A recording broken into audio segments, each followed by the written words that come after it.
দেবাশিস দা, Hindustan news পয়েন্টে স্বাগত।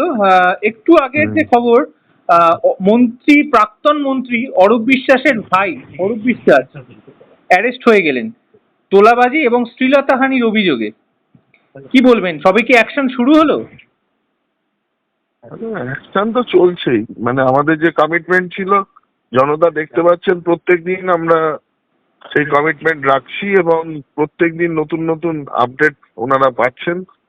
অনেকেই ভেবেছিলেন যে ওই সেটিং এর তত্ত্ব যারা বলেছিলেন না, এবার প্রত্যেকটা জিনিস মানে আক্ষরিক অর্থে ফুটে উঠছে যে অরিজিনালি একমাত্র বিজেপি পারে মানুষের চোখের জল, দুঃখের কষ্টের অবসান ঘটাতে।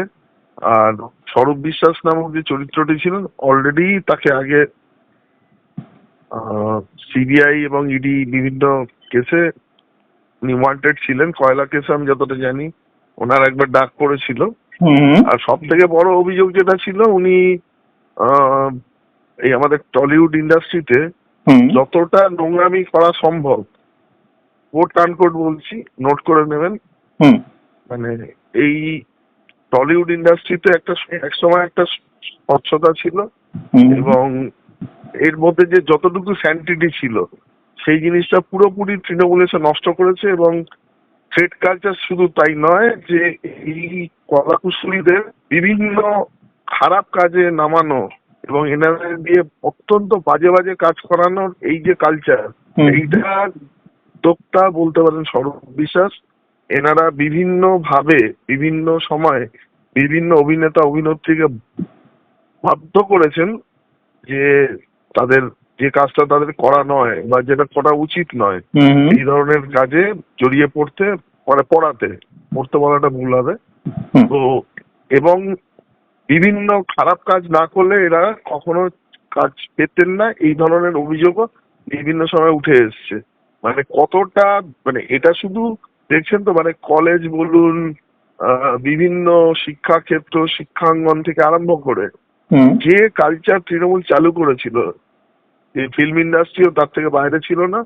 এবং আমরা বিভিন্ন সময় অভিযোগ করে এসেছি, এটা সত্যতাই প্রমাণিত হয়। এবং খেলার মাঠেও কিন্তু একই জিনিস হয়েছে, অর্থাৎ মেসি কাণ্ড।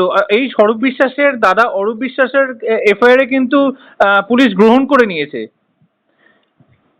এখন ওটারও তো তদন্ত হবে এবং খুব শিগগির মানে তার দাদারও অবস্থা খারাপ হবে এবং সেই কেসে অনেক বড় বড় রথী মহারথীও জড়িত আছে এবং এক্ষেত্রে রাজীব কুমারের নামও আছে, মানে ক্রিমিনাল কনস্পিরেসিতে ওনার নামটা উঠে আসবে। এটাও আমরা কিছুদিনের মধ্যেই দেখতে পাবো।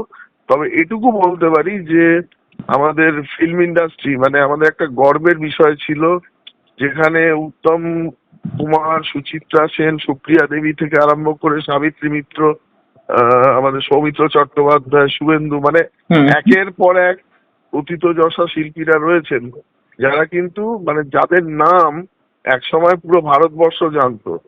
সেই জায়গায় দাঁড়িয়ে এই ইন্ডাস্ট্রিটাকে এত খারাপ একটা মানে নাম করে দেওয়াতে, এবং এই পুরো কলাকুশলীদের নিয়ে এরা দুটো কাজ করেছে। এক, মমতা ব্যানার্জির ব্র্যান্ডিং, ওই মমতা ব্যানার্জির সঙ্গে হাঁটা এবং মানুষকে বিভিন্নভাবে প্রভাবিত করা, এবং তার থেকেও বড় কথা, এদের বিভিন্নভাবে বাধ্য করিয়ে যে কাজগুলো করা উচিত নয়, অনেক অনৈতিক কাজ করিয়েছেন। তার জন্য মানে তার কি কি স্বরূপ, সেগুলো আমরা সামনের দিনে আরো বেরোবে যখন স্পষ্ট করে আগামী দিনে আরো জানতে পারবেন, ইনভেস্টিগেশন আরো আগে এগোবে। এটুকুই বলতে পারি যে মানে কলাকুশলীদের আমাদের যতটা বলতে পারেন, এরা যেভাবে চাপে ছিল এবং যে যে কাজ করতে বাধ্য হয়েছে, মানে এই স্বরূপ বিশ্বাস এমন একটা নক্কারজনক নাম, এবং তার সাথে আরো কিছু নাম আছে যারা পুরো ইন্ডাস্ট্রিকে একদম শেষ করে দিয়েছে এবং ইন্ডাস্ট্রির নাম মানে এতটাই খারাপ করে তুলেছে, মানে কান পাতলে আপনি দেখবেন, মানে শুনতে পাবেন যে যে যে বিষয়গুলো ঘটেছে সেটা কখনো সুস্থ সমাজে ঘটতে পারে না। একটা হচ্ছে কাস্টিং কাউচের আমরা বিভিন্ন সময় বিভিন্ন বিবরণ শুনেছি, কিন্তু এর থেকেও খারাপ যেটা ঘটনা ঘটিয়েছে, এদের বিভিন্ন সময় বাধ্য করিয়েছে বিভিন্নভাবে বিভিন্ন ঘটনাকে মানে বলতে পারেন যে তাকে প্রভাবিত করতে। তো অনেক কিছুই হয়তো অনেক আগেই অনেক সত্যি সামনে আসতো, তো সেটা আসতে পারেনি।